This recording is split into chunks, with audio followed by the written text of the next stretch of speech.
Application of action verb, ये हम last time discuss कर रहे थे।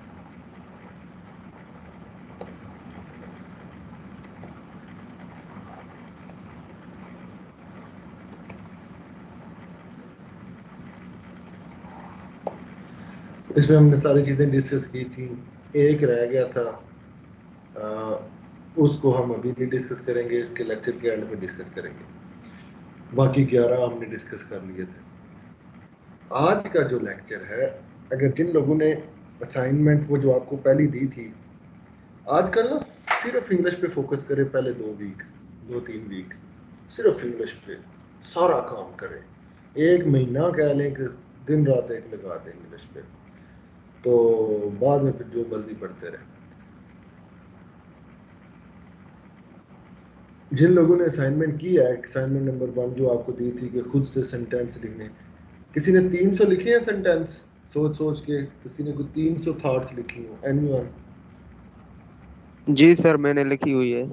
ग्रेट सर 300 नहीं लिखी, लेकिन वैसे लिखे हैं। ग्रेट। 200?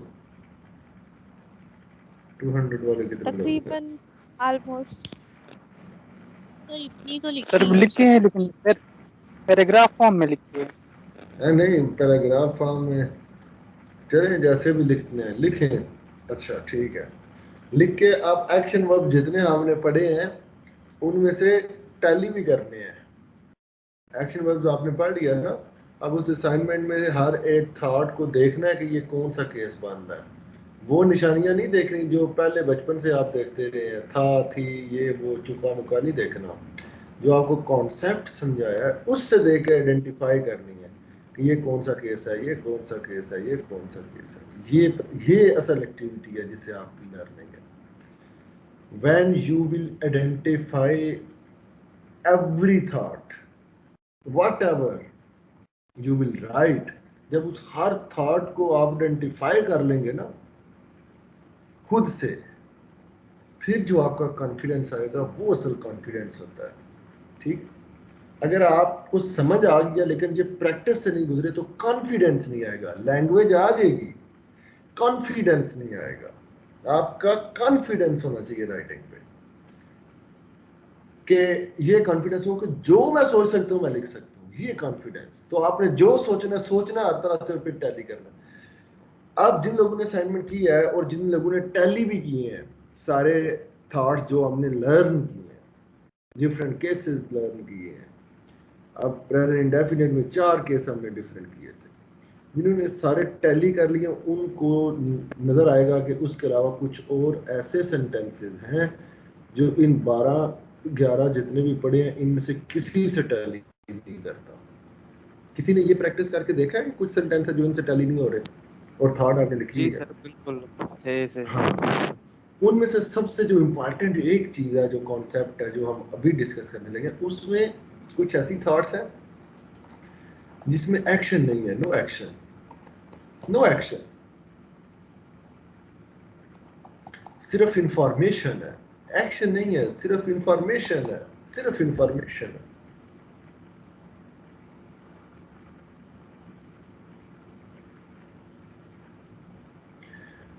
मिसाल के तौर पे, मेरा नाम आतिफ नवीद है, इसमें कौन सा एक्शन है? कोई एक्शन नहीं, जस्ट इंफॉर्मेशन।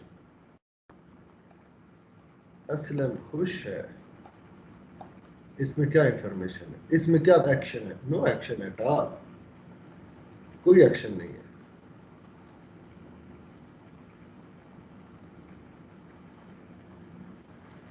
अली के पास एक गाड़ी थी, no action, just information, no action at all. ठीक है, एक्शन नहीं है इनमें। अब देखें, ऐसे बहुत सारे कॉम्बिनेशन हैं जिनमें एक्शन तो नहीं होता लेकिन वो हमारी थॉट्स हैं, उनको हमें उनसे वास्ता पड़ता है, उनको हमें लिखना पड़ता है, उसकी ट्रांसलेशन हमें करनी पड़ती है, उसको इंग्लिश लैंग्वेज में लिखना पड़ता है। तो इसका भी एक पूरा frame of set of rules है कि अगर इंफॉर्मेशन कन्वे हो रही हो जिसमें एक्शन कोई ना हो, उसके लिए कितनी किस्म की थॉट्स हैं और उनका अल्टरनेटिव कौन सा स्ट्रक्चर होता है जिसको हम यूज करते हैं। ये भी पूरी एक साइंस है और ये इस साइंस को की समझ होना ज़रूरी है क्रिएटिव राइटिंग के लिए। अब ये जो मैं साइंस लिख रहा हूँ ये आपको मोस्ट ऑफ द स्टूडेंट्स को पता तो है कि इसकी इंग्लिश क्या है, लेकिन ये नहीं पता कि ये क्यों है, कैसे है, किस रूल के मुताबिक है, ये नहीं पता होगा। ठीक है, हमने ये सारी चीज़ें सीखनी है कि इसकी अगर इंग्लिश जो आपको ऑलरेडी आती है वो ये क्यों है, इसमें कौन से रूल्स हैं, किस तरह से ये होती है, वो चीज़ें हम अभी डिस्कस करेंगे। ऐसे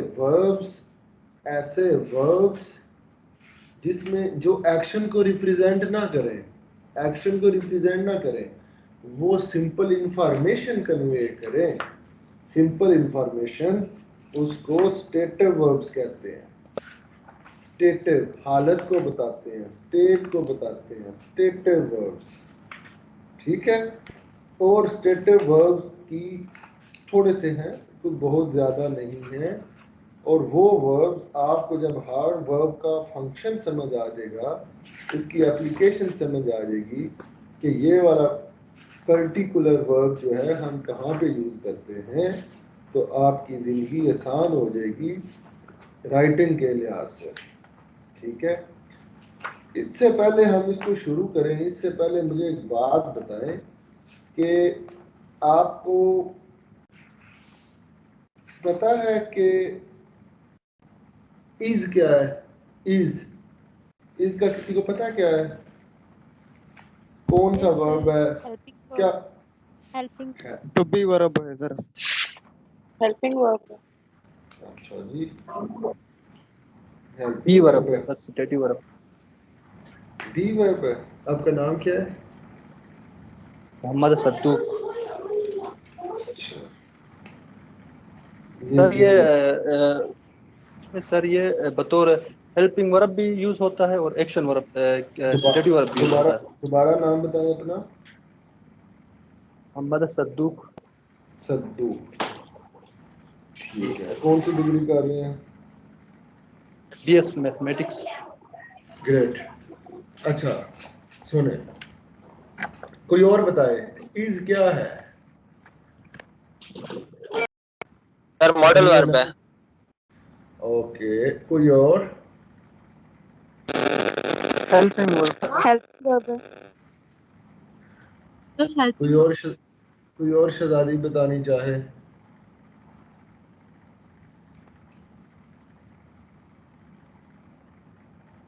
नो? अच्छा Auxiliary verb. अच्छा, माशाल्लाह, वंडरफुल, एक्सीलेंट। आपने तो जिंदगी आसान कर दी है, एक जिंदगी का नाम लेके बता दिया, मैं सारी बात ही बता दी है।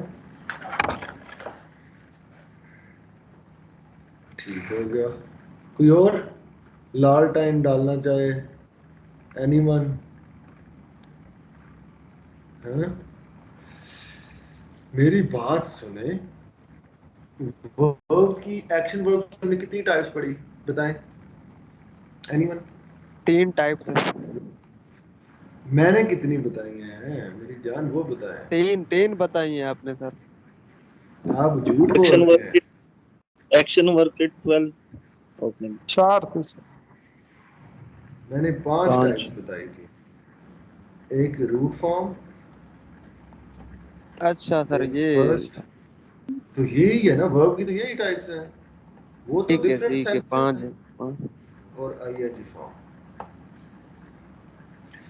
आप इस बात से एग्री हैं कि हर केस के लिए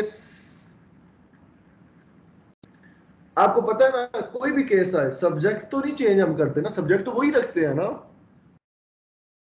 ऑब्जेक्ट भी वही यस रखते हैं, एडवर्ब भी वही रखते हैं, चेंज तो सिर्फ और सिर्फ हम वर्ब को करते हैं ना डिफरेंट केसेस में। इससे एग्री करते हैं कि नहीं? जितने हमने कल केसेस देखे हैं 11, उनमें हम सिर्फ हर केस में वर्ब को चेंज करते हैं ना, बाकी चीजें तो सेम रहती हैं ना। Yes sir. उनको तो ओके ओके ओके। हमने केस 11 रूल 11 देखे हैं, लेकिन थॉट्स 11 से ज्यादा देखी हैं। देखिए प्रेजेंट इंडेफिनिट में 4 केस हमने देखे, ऐसा है या नहीं है?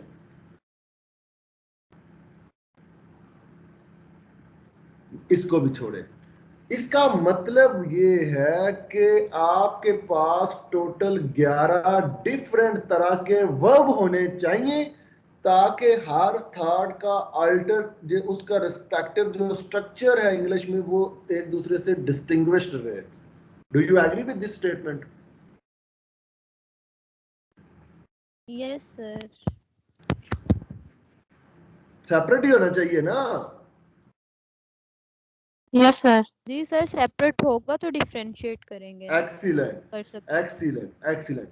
लेकिन जो ग्रामर के बाबा जी थे, जब इन्होंने ग्रामर डिजाइन की इंग्लिश लैंग्वेज, उसमें इन्होंने वर्ब की सिर्फ 5 टाइप रखी।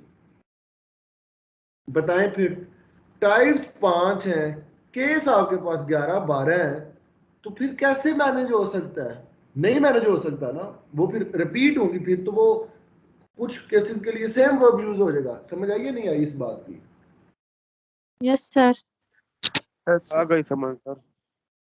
इन्होंने क्या कहानी की, इन्होंने साथ एक वर्ड और ऐड कर दिया। फॉर एग्जांपल इन्होंने वर्ड डाल दिया जो है बॉक्स। बॉक्स एक बॉक्स को भी छोड़े यार, कोई और सादा वर्ड भी है, आप बैट लिख लें, बैट। इन्होंने क्या किया कि अगर ये गो है, ये गोज है, ये वेंट है, ये गॉन है, ये गोइंग है, अगर था कि आई विल गो, अगर ये था टू लाहौर, तो ये होना था आई ही गोज टू लाहौर, इसका हो गया ही वेंट टू लाहौर। अब इसका था ही has gone to Lahore, he is going to Lahore. एक लम्हे के लिए सोचे, जिसने ग्रामर डिजाइन किया है वो इस हैज की जगह कहता लिखे bat, he bat gone to Lahore. अगर वो कह देता उस वक्त आपको हैज की बजाय कह देता बैट, हैज की बजाय कह देता बॉक्स, हैज की बजाय आपको रूल बना देता यहाँ पे अली लिख दे, ही अली गोइंग टू लाहौर, और अली का मतलब कह देता जी ये खुद से एवं है, इसका मतलब कोई नहीं है। बस ये जब भी प्रेजेंट परफेक्ट हो तो तीसरी फॉर्म से पहले अली लगा दे। मेरी बात को फॉलो कर रहे हैं? Yes sir. Yes sir. तो सिर्फ इसलिए क्योंकि डिफरेंट केसेस हैं, वो डिस्टिंग्विश हो जाए, किसी में अली लगा दिया, किसी में अकरम लगा दिया, क्योंकि इन्हीं 5 ने रिपीट होना है ना डिफरेंट केसेस के लिए। किसी में कुछ कर दिया, किसी में कुछ कर दिया। आपको अभी पैसे वाइज का भी पता है, पैसे वाइज के भी इतने ही केस हैं, तो उधर भी वर्ब तो डिफरेंट डिफरेंट होने चाहिए ना। पैसे वाइज का वर्ब और एक्टिव वाइज का वर्ब चेंज सेम तो नहीं हो सकता ना। अगर सेम होगा तो समझ ही नहीं आएगी ये किस थॉट की बात हो रही है। Hello, you need to participate, आपको रिस्पॉन्ड करना होगा ये कॉन्सेप्ट समझने के लिए। हाउ टू ठीक है, ये डिफरेंशिएट? वर्ब की तो बात हो रही है सर। हाँ, उधर वर्ब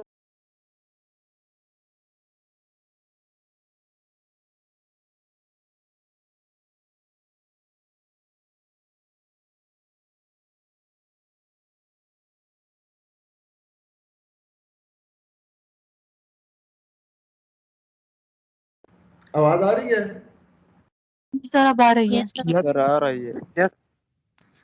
वर्ब टोटल 5 हैं, लेकिन एक्शन वर्ब्स भी और इसके पैसे वाइज भी मिलाएं तो ये तो थॉट्स तकरीबन आपके पास 20-30 बन जाती हैं, इनके पैसे वाइज भी मिलाएं। अभी बाकी वर्ब्स को हमने छेड़ाछाड़ी नहीं की, तो वर्ब 5 हैं, तो इसलिए इसके साथ ना अब देखें ना, अगर एक हम लिख दें इसके साथ एक वर्ड अली, हर वर्ब के साथ अली लिख दें, और एक अहमद है, मतलब और आगे 5 हैं तो इधर 2 साथ और ऐड कर देते, टोटल हम 10 केसेस के लिए यूज कर सकते हैं।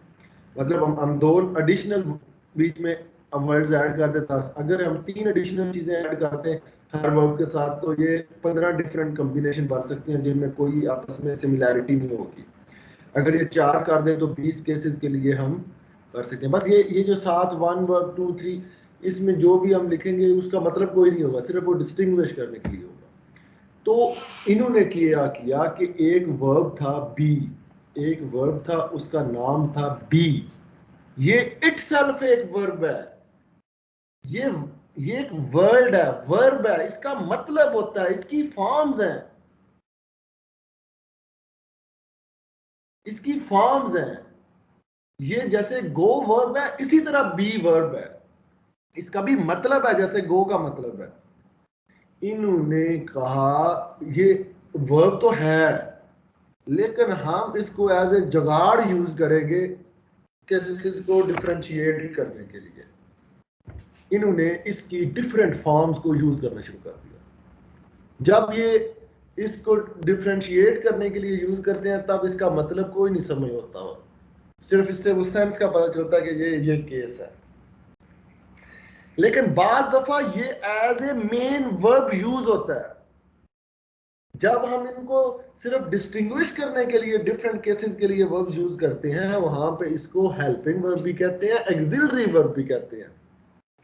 लेकिन ये वर्ब किसी, इसके भी माँ बाप हैं, इसकी भी उतनी इज्जत है, इसका भी इंडिपेंडेंट मीनिंग है जैसे गो का मीनिंग है, जैसे स्टडी का मीनिंग है पढ़ना, बी का मतलब है, ये एज ए इंडिपेंडेंट यूज होता है।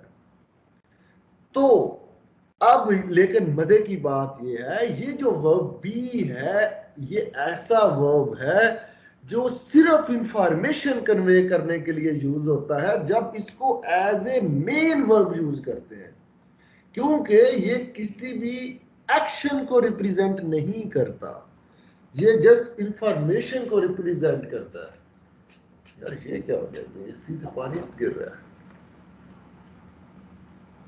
ये सिर्फ और सिर्फ इंफॉर्मेशन को कन्वे करता है, कोई इसमें आपके पास नहीं होता एक्शन।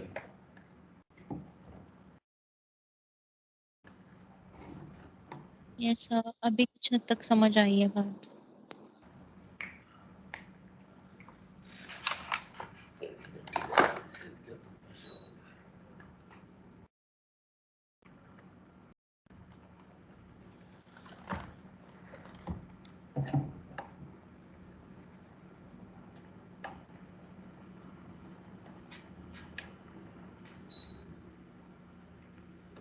ठीक है, तो ये बात होगी। अब ये एज ए मेन वर्ब जब यूज होता है तो तब ये इंफॉर्मेशन कन्वे करता है। जब हेल्पिंग वर्ब या एक्सिलरी वर्ब यूज होता है तो वो आपको ऑलरेडी पता है कि ये कैसे यूज होता है और किधर किधर यूज होता है, वो आप ऑलरेडी पढ़ चुके हैं। लेकिन ये सिर्फ वर्ब ऐसा नहीं है जो एज ए हेल्पिंग यूज करते हैं, हम हैव को भी यूज करते हैं हेल्पिंग वर्ब के तौर पे, हम डू को भी हेल्पिंग वर्ब के तौर पे यूज करते हैं। ये 3 वर्ब्स ऐसे हैं जिनको हम as a helping verb use करते हैं, इनकी डिफरेंट फॉर्म्स को यूज करते हैं, लेकिन इनके इंडिपेंडेंट भी औकात है, इनके इंडिपेंडेंट भी मीनिंग है। जब इनको एज ए इंडिपेंडेंट मीनिंग में देखते हैं तो बी वर्ब और हैव वर्ब ये सिर्फ जब इनको एज ए इंडिपेंडेंट देखते हैं तो ये इंफॉर्मेशन कन्वे करते हैं, ये कोई एक्शन परफॉर्म नहीं करते। अब हम बी वर्ब को देखते हैं कि वो कैसे इंफॉर्मेशन कन्वे करते हैं जब as a main verb use करते हैं। इसकी जो रूट फॉर्म है ना वो है बी, इसकी जो फर्स्ट फॉर्म है वो है, फर्स्ट फॉर्म नॉर्मली वर्ब की कितनी होती हैं, इसकी इज, एम, आर, इसकी 3 फर्स्ट फॉर्म्स है, 3 फर्स्ट फॉर्म्स है इसकी second form was verb, 2 second form है, इसकी थर्ड फॉर्म क्या होगी बताएं? हैव इसकी थर्ड फॉर्म है been. Been sir. Sir been जी, आईएनजी फॉर्म है इसकी बीइंग। ठीक है, एक नॉर्मल वर्ब की 5 फॉर्म है, इसकी 8 टोटल फॉर्म्स है। अब देखें, इज यूज होता है ही शी इट के साथ, एम यूज होता है आई के साथ, आर यूज होता है वी यू थे। नॉर्मली क्या होता है? नॉर्मली ये होता है कि जब आपका third person he she it होता है उसके लिए एस ई एस लगा देते हैं, बाकी आई वी सब के लिए एक। इसमें उन्होंने फर्दर उसको पर्सन में डिवाइड कर दिया। वाज वार सिंगुलर के लिए ही शी इट आई इनके साथ, सिंगुलर के साथ वाज यू दे, ठीक है, एंड वी इनके साथ प्लूरल के साथ वर। ये बिन है, सब के साथ लगेगा बीन के। इसकी ये 8 टाइप्स है। अब आप इसको एक लम्हे के लिए देख लें कि आपको रूल्स तो ऑलरेडी सारे पता है या नहीं पता कि प्रेजेंट केस में क्या लगता है, फ्यूचर में क्या लगता है, सारे पता है। अब मुझे बताएं, अगर मैं प्रेजेंट इंडेफिनेट का केस देखूं, प्रेजेंट इंडेफिनेट, इंडेफिनेट। अब उसमें बी वर्ब को यूज करूं तो वो क्या यूज होगा? प्रेजेंट इंडेफिनेट में कौन सी फॉर्म यूज होती है बी वर्ब की? Is am are. First form use be होती है, sir is first am are. Form. हाँ, तो ही इज ब्यूटीफुल। अगर हम ये लिखते हैं तो ये पहली फॉर्म यूज हुई है। ये देखें, ये इंडिपेंडेंट है। प्रेजेंट इंडेफिनेट में कोई हेल्पिंग वर्ब नहीं ना होता। क्या होता है प्रेजेंट इंडेफिनेट में? Sir Anyone? कोई हेल्पिंग वर्ब नहीं होता। सर कोई नहीं होता। तो ये क्या है? ये हेल्पिंग वर्ब या एज ए मेन वर्ब है? Sir as a main verb होगा एज ए मेन वर्ब। ये मेन वर्ब है जिस जो बी वर्ब की फर्स्ट, और इसका मतलब होता है बी का बेसिकली एग्जिस्टेंस। अगर मैं सादा अल्फाज में उर्दू में कहूँ तो है, लेकिन ये जुगाड़ी तरीका है, ये असल तरीका नहीं है। एग्जिस्टेंस किसी चीज की इंफॉर्मेशन करने की पर्सपेक्टिव में, एक्शन नहीं है। ही इज ब्यूटीफुल, वो ब्यूटीफुल है, वो खूबसूरत है। तो इससे आपको पता चल जाना चाहिए ये as a main verb use हुआ है। और प्रेजेंट इंडेफिनेट का केस है आई एम वर्किंग। इसमें बताएं ये कौन सा केस है? बताएं शाबाश। कंटीन्यूअस। Present continuous. इसमें मेन वर्ब क्या है? Working. Okay great, working. Okay ठीक है, शुक्र है आप कंफ्यूज नहीं हुआ। अच्छा, अब देखें आई एम इल, इसमें क्या है? एम मेन वर्ब है इसमें सर। Am am main verb. Am am ही वर्ब है, और मैं बीमार हूं, और इसमें ये मेन वर्ब है एम, और कोई एक्शन नहीं है, सिर्फ इंफॉर्मेशन है। और ये भी प्रेजेंट का केस है, ठीक है, प्रेजेंट इंडेफिनेट है। अच्छा, आई वाज इल, ये कौन सा केस है? First. Sir past indefinite. Past indefinite है, was as a main verb है। अच्छा, इसी तरह we were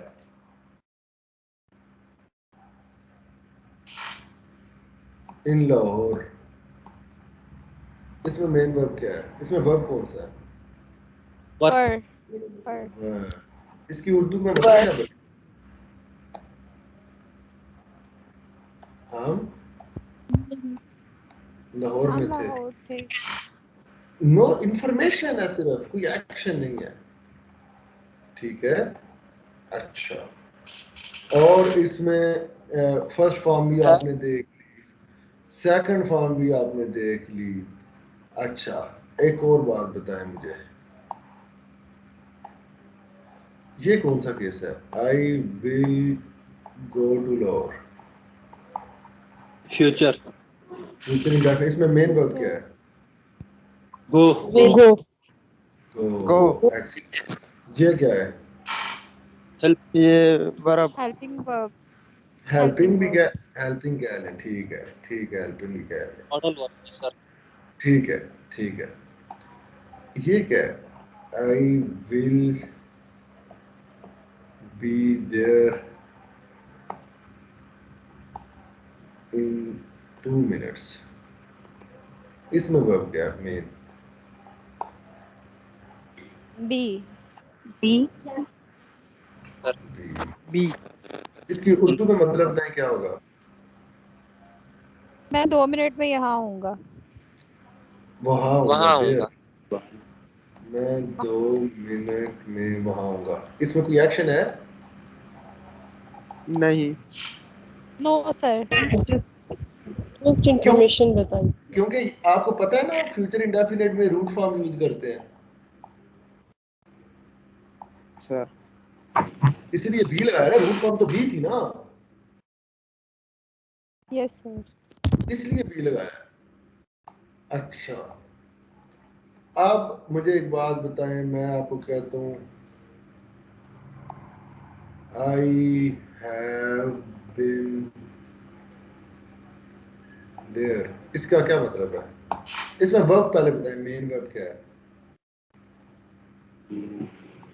been been sir.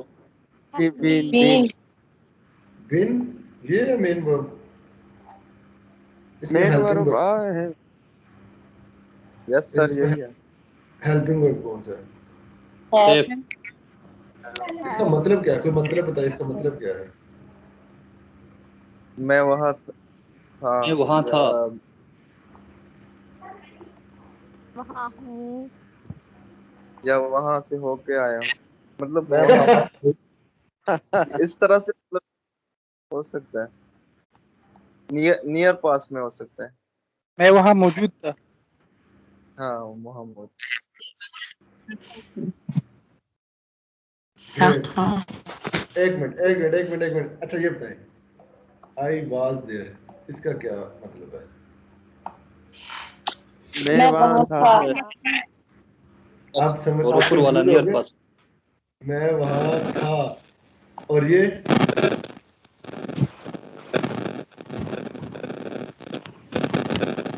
बताएं, आप इन दोनों में फर्क तो निकाले ना। सर ऊपर वाला नियर पास। बात तो कंफर्म है, एक्सीलेंट, आपको ये तो पता है कि नियर पास है, बस इसकी थॉट क्या बनेगी कि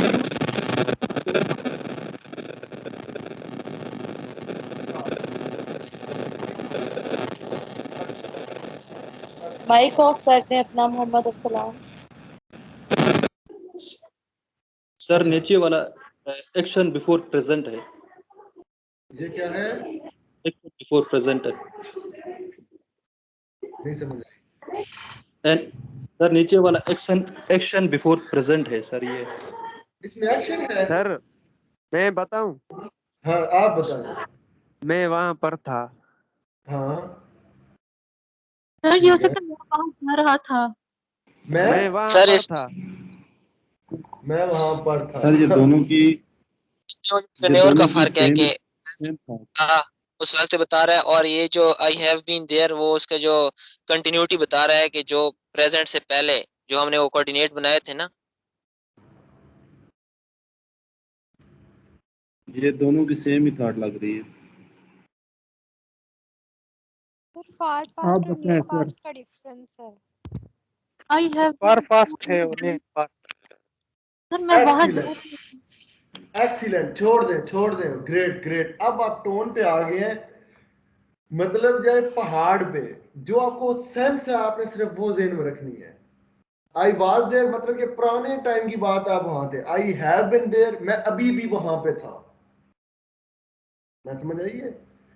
इसकी सेंस मैंने आपको ना, जहां पे अभी अभी का वर्ड यूज कर सकते हैं वहां पे प्रेजेंट परफेक्ट लगाना है, आपको कहा था ना।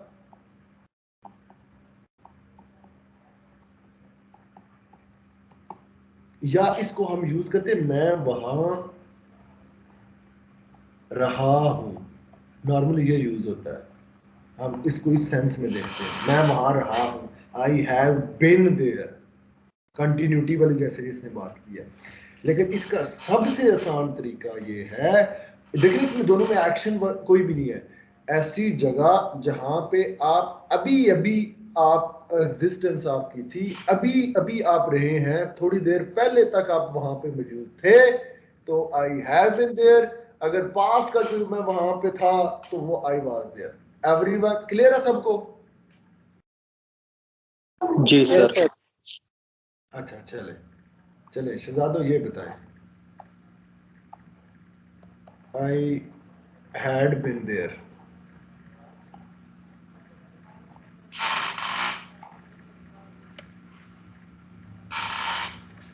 अच्छा इसमें वर्ब कौन सा है?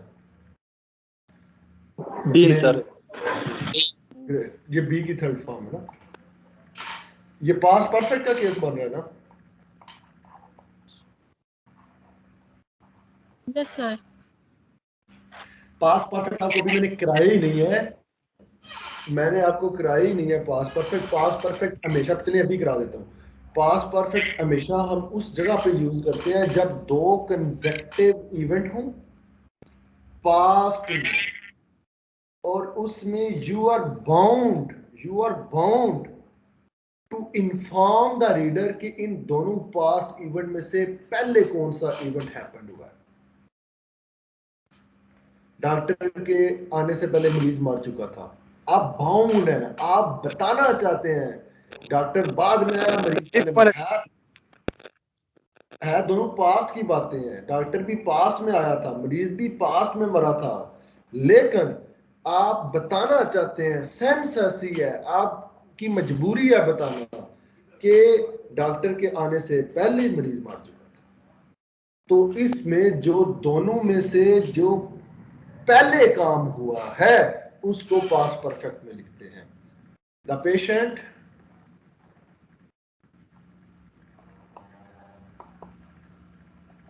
क्या आएगा?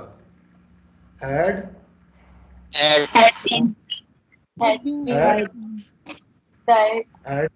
डाइड। आगे बीन नहीं आएगा। Before the doctor came. Before the doctor केम। ये देखिए दूसरा पास्ट इंडेफिनिट सिंपल, लेकिन ये जो दोनों में से पहले हुआ है। अब मैं कहूं जी I completed matriculation in 2007 and then, for example मैं लिख देता हूं ऐसे, कंप्लीटेड एफएससी इन 2009। अब देखिए दोनों पास्ट इंडेफिनिट है ना, कंप्लीटेड इधर भी कंप्लीटेड इधर भी कंप्लीटेड, ऐसे ही है। Yes sir. क्योंकि ये दोनों का मैंने बताना जरूरी नहीं समझा कि मैंने पहले क्या किया, क्योंकि इट्स अंडरस्टूड, तो दोनों को इंडेफिनिट में लिखा है। जब ये बताना जरूरी हो जाए कि इन दोनों में से पहले क्या हुआ है, तब जो पहले वाले के साथ है लिखाना है। समझ आ गई जो कल मिस हुआ था परसों? जी सर। इसलिए मैंने आपको कहा था कि पास्ट में दो ही केस यूज होते हैं। ये देखिए ना, इसमें एक नई कंडीशन आ गई है ना, ये नॉर्मल तो पास्ट इवेंट की बात नहीं हो रही ना, ये एक बड़ा है, एक स्पेसिफिक केस है। इसी तरह पास्ट कंटिन्यूअस वाला भी स्पेसिफिक केस है, क्योंकि टाइम बताना पड़ता है, इंस्टेंट भी साथ, ठीक है। तो ये चीजें, अब इसी तरह से मैं आई हैड बिन देयर, ये भी इंडिपेंडेंट नहीं हो सकता। आई हैड बिन देयर, मैं इसके वहां साथ मैं वहां पर था, उसके ये देखे साथ ना आगे, इसके साथ कोई और चीज कनेक्शन में हो, ये नॉर्मली यूज नहीं होता केस। जबरदस्ती हम जो मर्जी बनाते रहे, ये नॉर्मली इस तरह की थॉट कोई नहीं माइंड में आती जिसके लिए इसका सहारा लेना पड़े। समझ आई या नहीं आई? जी सर। आपको मैं टोटल अभी तक 4 थॉट्स बता चुका हूं, ठीक है। अच्छा सर ये केस हिस्ट्री में यूज नहीं होता जब कोई हिस्टोरिकल बता देता इवेंट के हूं। बारे में हम बात करते हैं। हाँ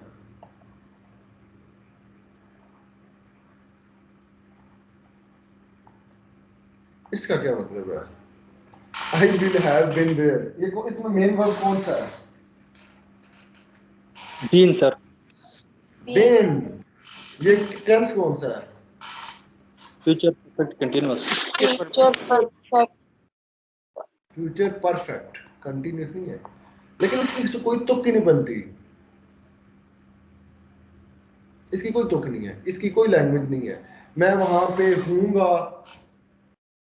अगर इस सेंस में कह सकते हैं आप, मैं वहां पे रह चुका हूंगा, इसकी कोई नॉर्मली सेंस नहीं है।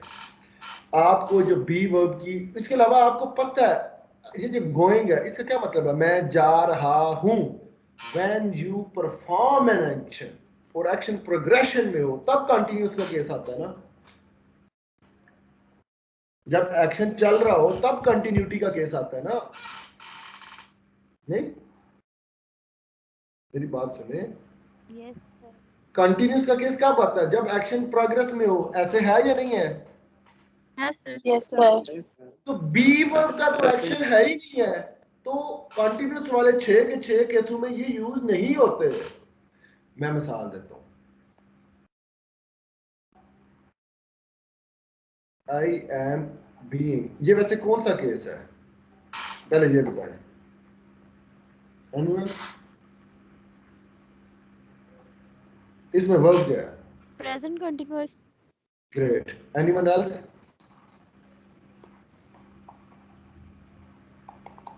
एम मेन वर्ब सर है ये और पैसिव बीन वॉइस। ये देखिए हेल्पिंग वर्ब एम है और वर्ब के साथ आईएनजी वाला, ये बी के साथ आईएनजी लग गया, मेन वर्ब तो बी है ना, उसके साथ आईएनजी लग गया, तो ये प्रेजेंट कंटीन्यूअस वाला केस नहीं बनता वैसे रूल के मुताबिक देखें तो।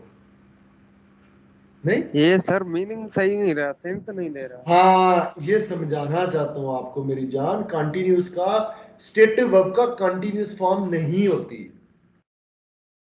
स्टेटिव वर्ब में तो इंफॉर्मेशन है, समझ आ गई sir.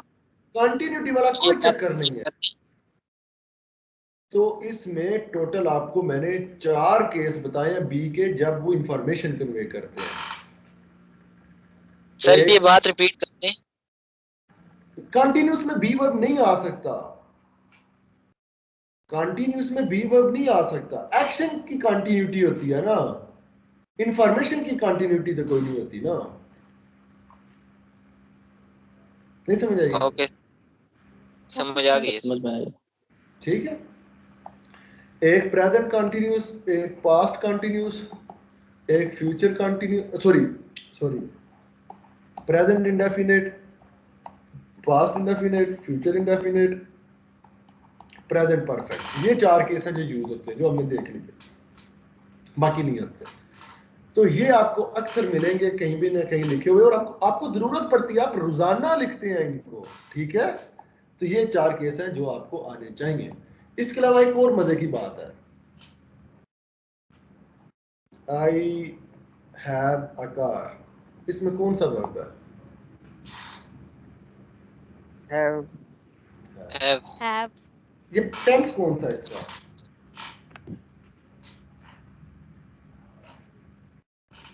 Present indefinite. Have verb की मैं आपको फॉर्म बता देता हूँ। हैव है रूट फॉर्म, इसकी फर्स्ट फॉर्म में हैव भी आता है और हैज भी आता है। आई वी के साथ हैव आता है, प्लूरल के साथ हैव आता है, सिंगुलर थर्ड पर्सन के लिए हैज आता है। Second form had, third had, ING having. अब इसी तरह इसका देख लो, आई हैव अ कार, मेरे पास एक कार है, मैं एक कार रखता हूँ। हैव का वर्ड जैसे उसकी एग्जिस्टेंस बताई थी ना, ये पोजेशन को बताता है। ठीक है, पोजेशन, ये पोजेशन को बताता है कि पोजेशन को शो करने के लिए यूज करते हैं हम इसको। ये प्रेजेंट इंडेफिनिट है, simple. I have a car, ये देखिए ना फर्स्ट फॉर्म लगी है ना ये वाली, आई हैव अ कार। ठीक है, आई हैड अ कार, ठीक है sir. I had a car क्या मतलब है? मेरे पास कार थी। मेरे पास कार थी, पास्ट इंडेफिनिट, कोई एक्शन नहीं है। ठीक है, आई अब आपको मजा आएगा। विल हैव अ कार, ये कौन सा केस है?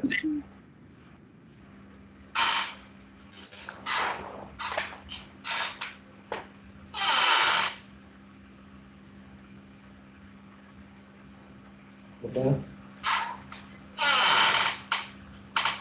ये सेम ऊपर वाला ही मीनिंग सेम नहीं दे रहा है, सेंस नहीं मिल रहा ये। इसमें वर्ब क्या है?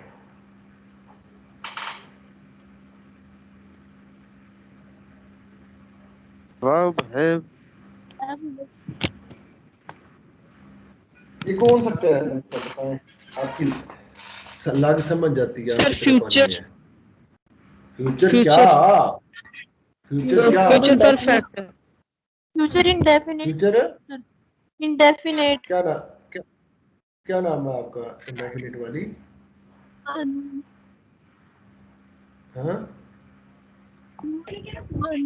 Sir future perfect. Future perfect, मेरे प्यारे प्यारे बच्चे, फ्यूचर परफेक्ट इंडेफिनिट होगा ना? फ्यूचर परफेक्ट में होता है will have plus third form. इसमें प्लस थर्ड फॉर्म किधर है? बताइए किधर है थर्ड फॉर्म? नहीं है ना? अगर सर विल हैव बीन आता तभी तो फ्यूचर परफेक्ट होना था। हाँ, फिर फ्यूचर परफेक्ट होना था। अगर विल हैव बीन आता फिर वहां पे be as a main verb use होना था, लेकिन वो इसकी कोई सेंस ही नहीं बनती, तुक की नहीं बनती, कभी यूज नहीं होता। अब समझ आ गई सर। अब बताएं, I will have a car, ये कौन सा केस है? Future definite tense. इंडेफिनिट, ये मेन वर्ब है, पोजेशन। मेरे पास एक कार होगी, समझ आई है? Yes sir. जी सर। ये रूट फॉर्म है रूट फॉर्म है। ये देखिए रूट फॉर्म हैव है, ठीक है? तो ये आपके पास आ गया। आपको फिर मैंने 3 केस बता दिए इसके, ऐसे ही है। Yes sir. हैव वाला, हैड वाला, I have a car, I will have a car, I had a car, ठीक है? तीनों केस में प्रेजेंट। अच्छा एक और बात बताएं,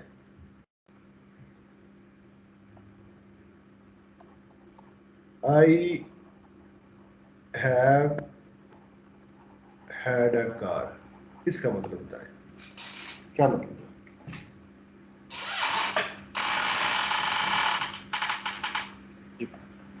है? और ये भी बताएं। प्रेजेंट परफेक्ट है। मैं एक कार रखता था। अच्छा जी, थी या था? पास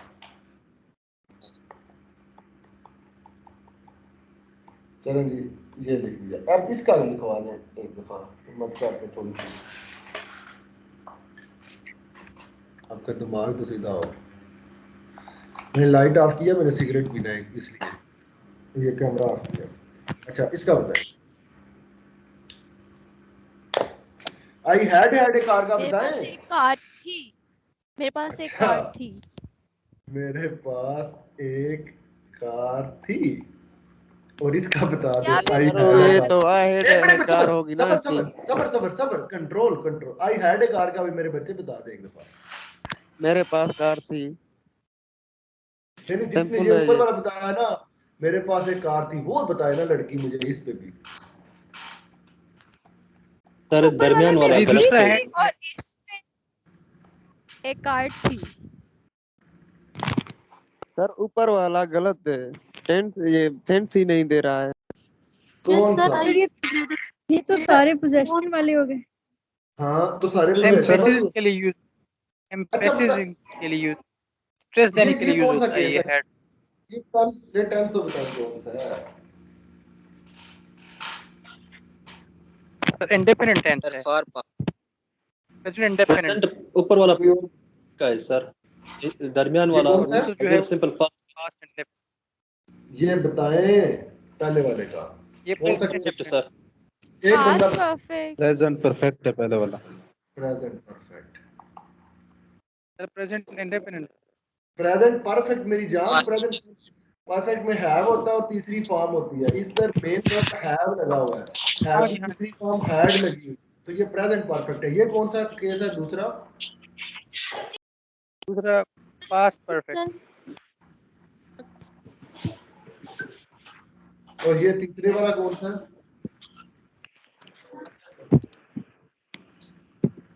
तीसरे वाला भी बता दो। Past indefinite. Past indefinite. Great great, अब आपकी फीलिंग ठीक हो गया। अच्छा, अब हमने सीखना क्या है, इनमें फर्क क्या है, ऐसे ही है। Yes, sir. आपको प्रेजेंट सिंपल पता है, आई हैव ए कार, मेरे पास एक कार है, या मैं कार रखता हूँ। आई हैड ए कार, मेरे पास एक कार थी, फार पास्ट की बात है। I will have a car, मेरे पास एक कार होगी। तीन केस तो सीधे सीधे साइड पे हो गए ना। प्रेजेंट परफेक्ट में I have had a car, इसमें और इसमें फर्क वही है जो आपने पिछली दफा ध्यान में रखा है। ये भी है मेरे पास एक कार थी, और ये भी है मेरे पास एक कार थी, लेकिन ये नियर नियर अभी अभी की बात कह रहा है कि अभी भी मेरे पास एक कार थी। बात समझ आ गई या नहीं आ गई? नियर पास्ट की प्रेजेंट परफेक्ट के सेंस में जब आपका दिल हो ना कि पढ़ने वाले को ये फील हो कि मेरे पास अभी भी एक कार थी, अभी या किसी ने चुरा लिया है, या कहीं चली गई है, या भाग गई है किसी के साथ, कुछ भी, अभी भी एक कार थी, तो फिर I have had a car. अगर मेरे पास कार थी, आपके दिल में थॉट है ना अभी भी कार थी, इसकी इंग्लिश लिखनी हो तो आपने लिखनी है I have had a car. अभी अभी की इंग्लिश नहीं लिखनी शुरू कर देनी, अभी अभी की इंग्लिश नहीं लिखनी शुरू कर देनी। इट्स अंडरस्टूड कि अभी अभी, समझ आई या नहीं आई बात? प्रेजेंट परफेक्ट में जब ये लिखेंगे, यस सर, आ गई। और जब आपने फार पास्ट की बात थी, मेरे पास एक कार थी, आई हैड ए कार, और जब ये लिखना आई हैड ए कार, ये यूज ही तब करना है जब इसके आगे आपने कोई केस इससे पीछे कोई और यूज करना और उसके आगे कोई और, जैसे नहीं पास्ट परफेक्ट का केस आपको समझाया था, सिंपल पास्ट लगेगा सर। ये पास्ट परफेक्ट है ना। हाँ, इधर आगे सिंपल पास्ट जब कोई लगाएंगे, ये नॉर्मली यूज नहीं करते, लेकिन कभी कभी अखबार में ये लिखा होता है, और मेरे ख्याल से ये नहीं लिखना चाहिए और इसकी जरूरत नहीं पड़ती। मोदी को जो लेटर लिखा था इसने, इमरान खान ने, उसका पहला सेंटेंस में इसने मेरा ख्याल है हैड लिखा था, या हैड कुछ ऐसा लिखा हुआ था, लेकिन नॉर्मल राइटिंग में इसकी जरूरत नहीं पड़ती। लेकिन जब इसको यूज करना है तो इसको इंडिपेंडेंटली यूज नहीं करना, और इसको यूज करना आगे उसके साथ, ठीक है? जैसे यस सर। और अगर ये देखें, आई will have had a car, ये कौन सा केस है?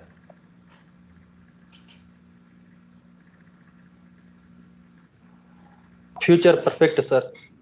ये नहीं यूज हो सकता, इसका मतलब मेरे यूज नहीं होता यूज। मैं एक कार रख चुका हूँगा, या ये नहीं यूज होता, ठीक है?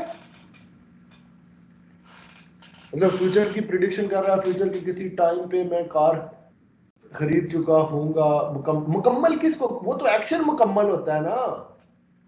Yes sir. ये बड़ा डिफरेंस अजीब सर, सा बन जाता है। इसके भी आपने 4 केस ही देख रखे हैं। क्या इनको इमेजिनेशन कह सकते हैं क्या, फ्यूचर परफेक्ट और फ्यूचर परफेक्ट के तीनों को? दोबारा बोले। को जस्ट हम ये कह सकते हैं कि ये जस्ट मतलब हमारी सोच है, बाकी प्रैक्टिकली ये नहीं होता, ऐसा कह सकते हैं क्या? हाँ, कह सकते हैं। 4 इसके भी केस है, present indefinite, past indefinite, future indefinite और प्रेजेंट परफेक्ट। ये नॉर्मली यूज होते हैं।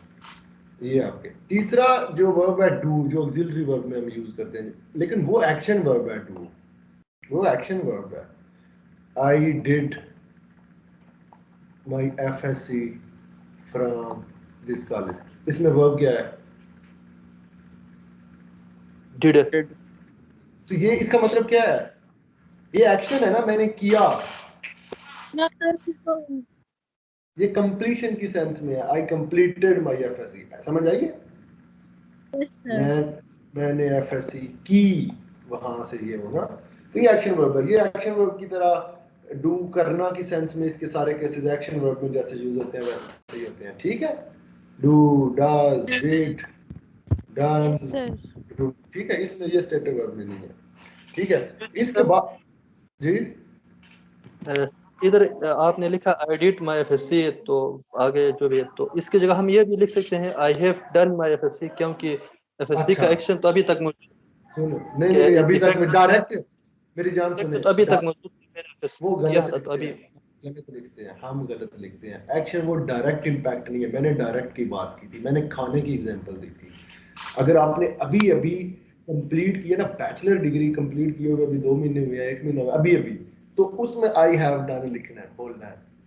एफएसई पे डन बोलेंगे, हैव डन, तो वो गलत होगा। वो प्रेजेंट केस में आपने नहीं की हुई, अभी अभी नहीं मुकम्मल किया, वो 4 साल 5 7 साल हो चुके हैं, वो पुरानी बात है, उसके बाद भी आपने कुछ कर लिया। समझ आई या नहीं आई? समझ में आई। तो ये हम नॉर्मली जब बोलते हैं ना आई हैव डन, तो वो गलत बोलते हैं, वो सिर्फ लेटेस्ट डिग्री के साथ जो रिसेंटली कंप्लीट की हो उसके साथ बोलते हैं, अदरवाइज डिड ही बोलना होता है अगर इस सेंस में लिखें तो। ये केस हैं आपके जो ओवरऑल जो हम ऑक्सिलरी में आपको अच्छा बताएं, डज को ऑक्सिलरी वर्ब में कब यूज करते हैं? डू, डज को, डिड को किधर यूज करते हैं? प्रेजेंट इंडेफिनिट का कंटीन्यूअस बनाते हैं। Anyone else?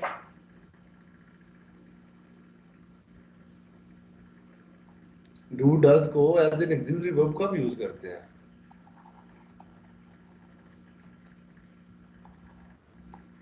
बताएं। प्रेजेंट इंडेफिनिट में नेगेटिव बनाते सर प्रेजेंट इंडेफिनिट में नेगेटिव और इंट्रोगेटिव के लिए। हाँ शुक्र है, किसी ने बता दिया, आए सीएसएस करने। अच्छा ये हो गया, ठीक हो गया, अब आपको समझ आ गया। अब आप जिस बच्चे ने असाइनमेंट की हुई है, जब अब दोबारा उसमें देखेगा, बहुत सारे केस सर ऐसे एक क्वेश्चन है, एक बहुत सारे केस हैं जो इसमें वो और उसके रिजॉल्व हो जाएंगे। हाँ सवाल पूछें। सर आ डू कम, यहाँ हमने डू क्यों यूज किया?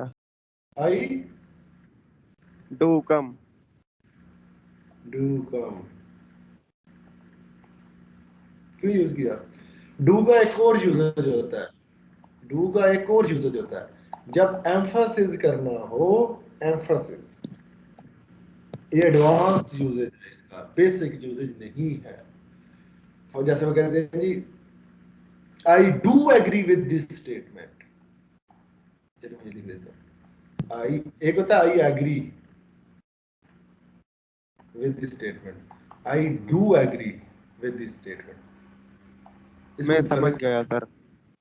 जब डू के साथ इजाफा करते हैं बेसिकली एम्फसिस देने के लिए, मैं इस पे हर सूरत एग्री करता हूँ, वो सिंपल है, मैं एग्री करता हूँ। समझ आ गई? ये इसका एडवांस बिल्कुल है, बेसिक में नहीं है ये। अच्छा ये हो गया। इसके अलावा आपकी जो सेंसेस हैं, सेंसेस फॉर एग्जांपल आप कह रहे हैं जी sir past indefinite near past में आएगा? नहीं आएगा, कभी भी नहीं आएगा पास्ट इंडेफिनिट नियर पास्ट। मैं बताऊं सर एक एग्जांपल। एक मिनट, इसको बाद में डिस्कस करते हैं आपके पॉइंट को, मैं इसको वाइंड अप कर लूं लेक्चर को, बस उसके बाद आपका वो लेते हैं सवाल। ठीक है सर, ठीक है। दिस फ्लावर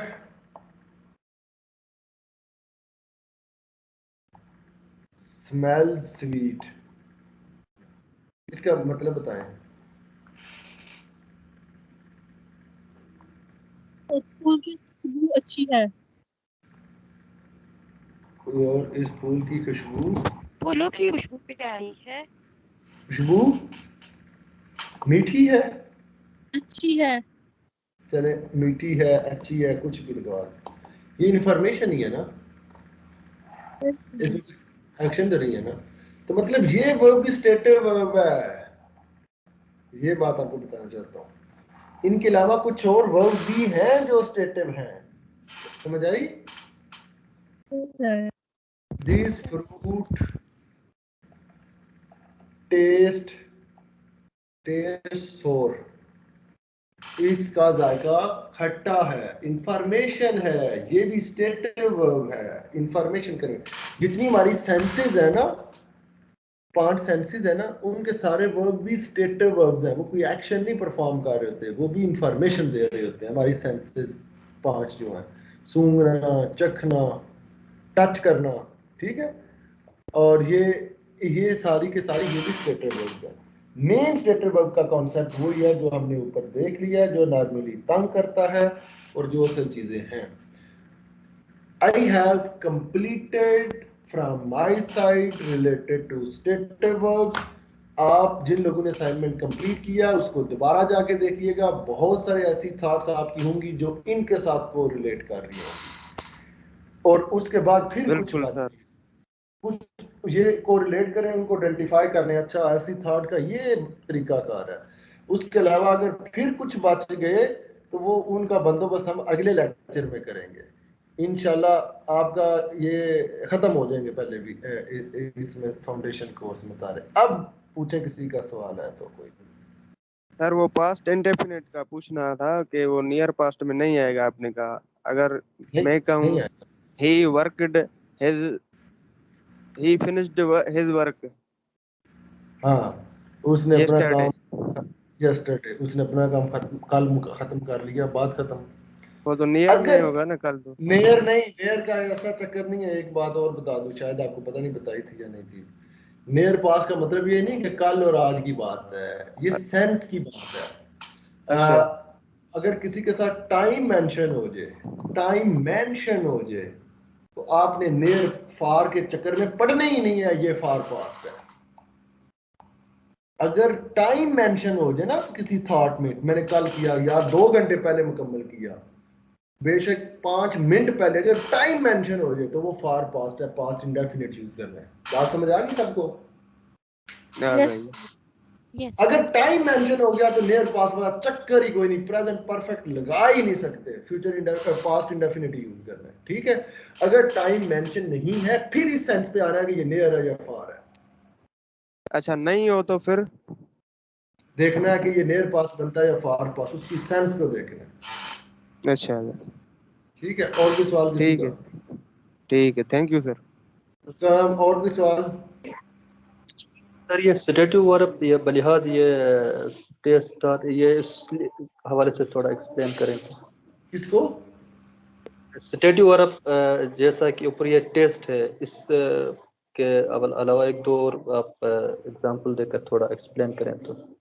मेरी जान एक्सप्लेन तो कर दिया ना, इसका जायका खट्टा है, इसका जायका वो है, इसकी खुशबू है अच्छी नहीं है, ये इस तरह से आपके नॉर्मल यूजेज में नहीं आएंगे, यही है। आप सेंसेस के गूगल कर लें कि कौन कौन सी सेंसेस और हैं, आप सिंपल सेंसेस देखें, आपको खुद पता चल जाएगा इसमें एक्शन कोई नहीं है। देखे ना हाँ, सॉरी फॉर इंटरप्टिंग, सारे इमोशंस भी स्टेटिव वर्ब्स होते हैं। आई डोंट नो आपने जिक्र किया या नहीं। हाँ नहीं किया, मैंने सोचा मैं ऐड कर दूं। चले, आई love you, I love you. कभी आपने कहा कि आई एम लविंग यू? कभी नो, क्योंकि स्टेटिव KFC की टैगलाइन है वैसे ये, लेकिन वो ग्रामेटिकली गलत है। गलत है ना, टैगलाइन बेशक होती रहे, ये गलत है। ये एक स्टेट है, आपके इमोशन की एक हालत है। इंफॉर्मेशन, मैं प्यार करता हूं, ये एक स्टेट है, इसमें आपकी इमोशंस हैं जस्ट, इसमें कोई एक्शन नहीं है, no action at all. I hate you, मैं नफरत करता हूं, ये भी इमोशंस ही हैं। तो इमोशंस भी सारे इसी तरह से जितने भी होते हैं वो उसमें कोई एक्शन नहीं होता। आप सिंपल देख लें, कोई भी चीज जिसमें एक्शन आपको नजर ना आ रहा हो वो स्टेटिव वर्ब्स है, ठीक है। ये प्रेजेंट इंडेफिनिट में आएंगे ना सर? हाँ, ये I love you present indefinite में है। Thank you sir. वेलकम। और कोई सवाल किसी का?